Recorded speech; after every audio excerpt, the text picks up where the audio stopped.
Bonjour Nicolas. Bonjour. Bonjour Clara. Bonjour. Vous faites partie du spectacle La mécanique du cœur qui passe au Pandora à 10h20 tous les jours. Moi je trouve c'est une mise en scène très originale et à la fois on se croit à Édimbourg au début, on se croit dans un train fantôme après et on passe dans des univers, vous êtes touchants et moi j'ai pleuré 2 fois, vous êtes de superbes comédiens.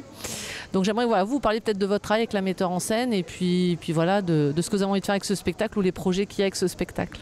La mécanique du cœur, c'est une histoire assez belle d'un petit enfant qui naît le jour le plus froid du monde à Édimbourg avec un cœur gelé.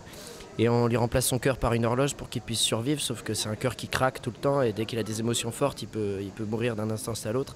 Et il rencontre une jeune chanteuse de rue dont il tombe amoureux. Et puis son cœur explose, on arrive à le réparer de justesse et lui il décide de traverser l'Europe pour retrouver cette fille malgré le danger et la peur. Donc effectivement c'est un spectacle qui parle de réaliser ses rêves, qui parle de dépasser sa peur, de grandir, de qu'est-ce que c'est que de grandir quand on est différent, qu'est-ce que c'est que de découvrir l'amour, de découvrir des sensations aussi fortes et qui peuvent nous tourmenter. Les enfants dans les écoles, justement, de se faire rejeter. C'est ça, ouais. On est content quand il y a des enfants qui sont là parce que des fois, on les voit aussi, les enfants qui comprennent. On les repère. Et c'est assez saisissant. Là, il y en avait un aujourd'hui, il y avait 5 enfants au premier rang et il y en avait une qui c'était elle. Il a dû se sentir ouais. reconnaître. Ouais.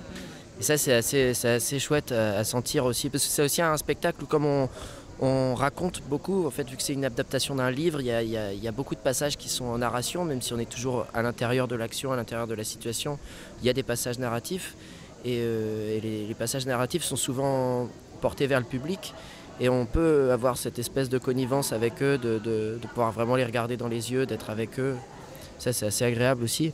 Après le travail avec Coralie, elle a créé ce spectacle à l'école Florent en travail de fin d'études. Et ça c'était il y a 7-8 ans. Et au départ il y avait 14 comédiens dessus, 12-14 comédiens. Ça durait au moins 2 heures. Et elle avait presque pas coupé de passage dans le livre. Et puis Mathias Malzieu était venu, l'auteur, et il avait adoré, donc ça avait un peu encouragé Coralie. Et puis le temps a un peu passé, et puis un jour elle a voulu s'y remettre. Et elle a fait une maquette, elle a changé un peu l'équipe et tout ça, et elle a fait une maquette de 50 minutes qu'elle a jouée à la Brèche à Aubervilliers. Et là, à ce moment-là, moi je l'ai vu. C'est-à-dire, moi j'étais pas encore sur le spectacle, et Clara non plus. Mais moi j'avais vu le spectacle, j'avais trouvé ça extraordinaire. Et du coup je leur avais dit que c'était super et tout ça. Et puis ensuite, il se trouve que Martin Nikonov, qui jouait Jack à l'époque, pouvait pas faire Avignon en 2015. Et du coup, c'est à ce moment-là que je suis arrivé, et Clara est arrivée aussi à ce moment-là, parce qu'à l'époque, c'était aussi Anne-Sophie Picard qui jouait Miss Acacia, et elle pouvait plus non plus. Et du coup, il y avait déjà des choses qui étaient en place. Il y avait déjà beaucoup d'images, l'image de l'anniversaire, de l'école, tout ça. Enfin, c'était déjà des choses qui étaient en place. L'adaptation du texte. Même si ça a évolué encore, puisqu'à l'époque c'était une maquette de 50 minutes, maintenant on a un spectacle d'1h20, donc ça a évolué vers ça.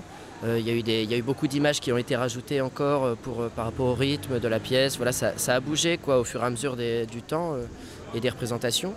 Effectivement, les interprétations des personnages qu'on fait, c'est des interprétations qui viennent de nous, en fonction de ce qu'on comprend, de ce que Coralie nous demande. Les images, elles sont placées, mais on peut vivre à l'intérieur, on peut être mobile, ça peut bouger d'un jour à l'autre. C'est précis dans le rapport qu'on a, mais il y a des choses qui peuvent varier. Il y a des petites choses qu'on peut adapter en fonction du jour et de ce qu'on sent, des gens qui sont là et de ce qu'on sent entre nous. Le travail, ça s'est fait au fur et à mesure. Quoi. Oui, ça s'est fait en résidence, assez intensif. Et puis ce qui est génial en Coralie, c'est qu'elle a des idées très claires, mais elle sait très bien où elle va, mais en même temps elle s'adapte à ce qu'elle trouve. Oui. Tout est ficelé au détail, oui. Et à l'intérieur, effectivement, elle s'adapte énormément à ce qu'elle... Elle n'aurait pas fait pareil avec Nicolas, qu'avec Martin, Donc c'est très précis, en même temps, c'est que du bonheur parce qu'elle elle sait quoi prendre de chacun. Et elle s'adapte aussi et ça c'est qu'un bonheur parce qu'on a l'impression de presque que ça sort comme ça, que ça se fait tout seul alors que pas du tout, il y a un travail énorme.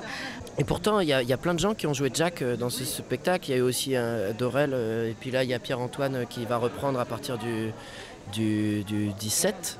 Ah oui, parce 17. que le 16 c'est Roland. Ouais. Et à chaque fois c'est différent, mais à chaque fois ça marche. C'est-à-dire que c'est juste que du coup moi j'ai mon Jack. J'ai mon Jack à moi, celui que je comprends, celui qui me traverse, voilà. Et lui il a le sien, et Dorel avait le sien, et Martin avait le sien, tous ceux qui ont joué Jack l'ont interprété différemment dans ce spectacle. Pourtant c'est toujours le même spectacle. Ça veut toujours dire la même chose. Les images sont toujours aussi parlantes, toujours aussi poétiques, mais c'est juste que chaque individu est différent et comprend les choses différemment et est traversé différemment par ce qui se passe, quoi. L'idée de cette scénographie au départ c'était d'avoir le moins de choses possible. Parce que quand on jouait, quand on avait fait l'Avignon en 2015, on avait une certaine place en loge pour les décors. Donc l'idée c'était d'essayer de faire que ça tienne en le moins de place possible. Mais c'est pas juste une question technique, c'est volontairement. Mais au départ, il y avait cette contrainte-là. Et puis on s'est dit comment on peut utiliser cette contrainte pour créer des choses de briques et de broc et trouver des moyens que ça s'adapte à tout.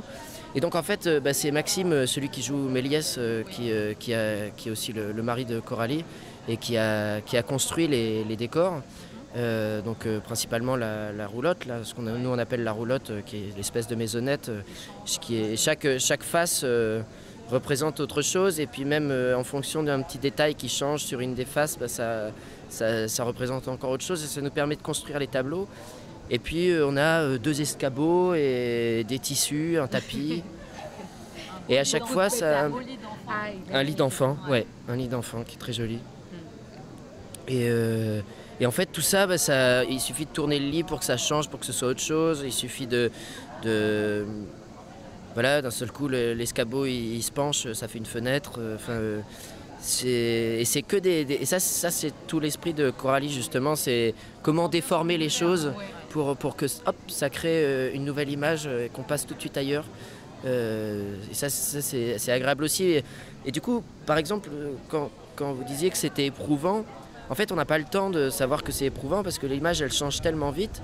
On est porté par l'avancée du spectacle. Ça avance, ça avance, ça avance. Est-ce qu'il y a des projets là bientôt qui arrivent pour la mécanique du cœur? Ce qu'on est venu faire à Avignon, c'est continuer à jouer le spectacle, bien sûr, mais aussi essayer de trouver d'autres salles que des salles parisiennes ou des salles avignonnaises pour jouer le spectacle. Non, ce qu'on aimerait bien, c'est aller à la rencontre de nouveaux publics parce que là, on a joué, c'est notre 2e Avignon.